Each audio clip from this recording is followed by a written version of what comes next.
శుభమస్తు. శ్రీరామ జయం. నమ శంభవే చ. శం అంటే ఆకాశం. అంతటా విస్తరించిందేమిటి? వెలుగు. ఆకాశం అంటే ఏది కనపడదా, ఏది లేనిది, శూన్యానికే ఆకాశం అని పేరు. కనిపించే ఆకాశం నీలి నీలి ఆకాశం అంటూ ఉంటామే, ఆ నీలివర్ణపు ఆకాశం దుమ్ము ధూళి మబ్బు చెత్త చెదారం, మనం విడిచిపెట్టినటువంటి తేలికగా మారిన దుమ్ము ధూళి వాయువు సమాహారమే నీలం వర్ణంలో మనకు భాషిస్తుంది. ఆర్ద్రాం జ్వలంతీం తృప్తాం తర్పయంతీం అని శ్రీ సూక్త వాక్యం. పద్మకోశ ప్రతీకాశకం, హృదయంలో ఉండే పరమాత్మ దివ్య స్వరూపం. ఈ రెండింటినీ అనుసంధానం చేయడం ఎలా? దీపం ద్వారా మాత్రమే సాధ్యం. అందులోనూ కార్తీక మాసంలో వెలిగించే దీపం ద్వారా మాత్రమే సాధ్యం. మరీ ముఖ్యంగా కార్తీక మాసం సోమవారం నాడు శివారాధన చేసి వెలిగించే దీపారాధన ద్వారా మాత్రమే సాధ్యం సాధ్యం సాధ్యం. కార్తీక మాసం సోమవారం దీపారాధన. ఈ ప్రయోజనంలో మనకు లభించేటటువంటి అదృష్టం ఏమిటి అంటే, జీవుడు ఇక్కడ ఉన్నాడు, దేవుడు అక్కడ ఉన్నాడు. ఆ దేవుడిని ఈ జీవుడిని ఒకటిగా చేసేటటువంటి మార్గం కిరణ కాంతి, వెలిగించే దీపకాంతి.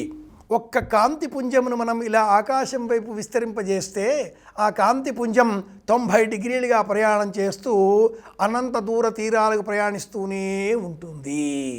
ఆపే శక్తి ఎక్కడా లేదు. అనంత కాలాలకు ఈ ప్రసరించేటటువంటి కాంతి కిరణాన్ని కాంతి సంవత్సరాల పేరిట ఆధునిక విజ్ఞాన శాస్త్రవేత్తలు గణిస్తూ లెక్క పెడుతూ ఉంటారు. నేడు మనకు లభించే ఆ నక్షత్రాల కాంతి కొన్ని కోటాను కోట్ల కాంతి సంవత్సరాలకు పూర్వం విస్తరించిన కాంతి పుంజం.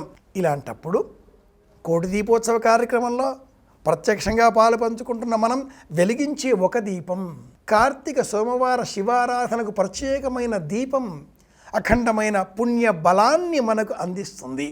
మనం వెలిగించే ఈ దీపకాంతి ఎన్ని కోటాను కోట్ల కాంతి సంవత్సరాలు ప్రయాణం చేసి ఆ దూర తీరాలు చేరుతుందో అంతకాలం మనకు పరమానంద స్థితి లభిస్తుంది. దీపాన్ని వెలిగించడం అంటే ఇలా వెలిగించి అలా వెళ్ళిపోవడం కాదు.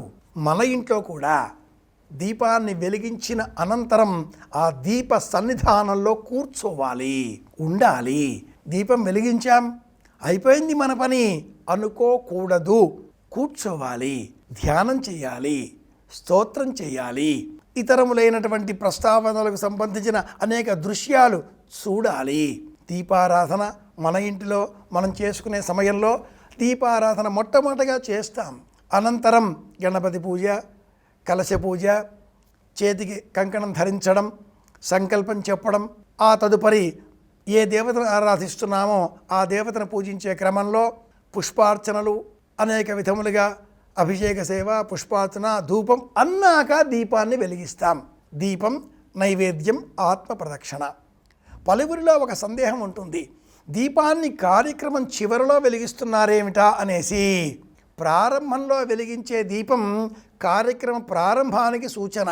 కోటి దీపోత్సవంలో వెలిగించే దీపం దేవత అర్చనలో వెలిగించేటటువంటి 12వ ఉపచారం. 11వ ఉపచారం ధూపం, 10వ ఉపచారం పుష్ప సమర్పణ, 12వ ఉపచారం దీపం, 13వ ఉపచారం నైవేద్యం, 14వ ఉపచారం తాంబూలం, 15వ ఉపచారం ప్రదక్షిణ, 16వ ఉపచారం సాష్టాంగ నమస్కారం. ఇలా షోడశ ఉపచారములలో 12వ ఉపచారం దీపారాధన. ఇది శాస్త్రోక్త విధి విధానాలలో ఏర్పాటు చేయబడినటువంటి అంశం కనుక కోటి దీపోత్సవంలో ప్రత్యక్షంగా పాలు పంచుకుందాం, పరోక్షంగానైనా సరే మన గృహాలలో దీపాలు వెలిగిద్దాం. అందరి క్షేమాన్ని కోరుదాం. మళ్ళీ కలుసుకుందాం. శ్రీరామ జయం.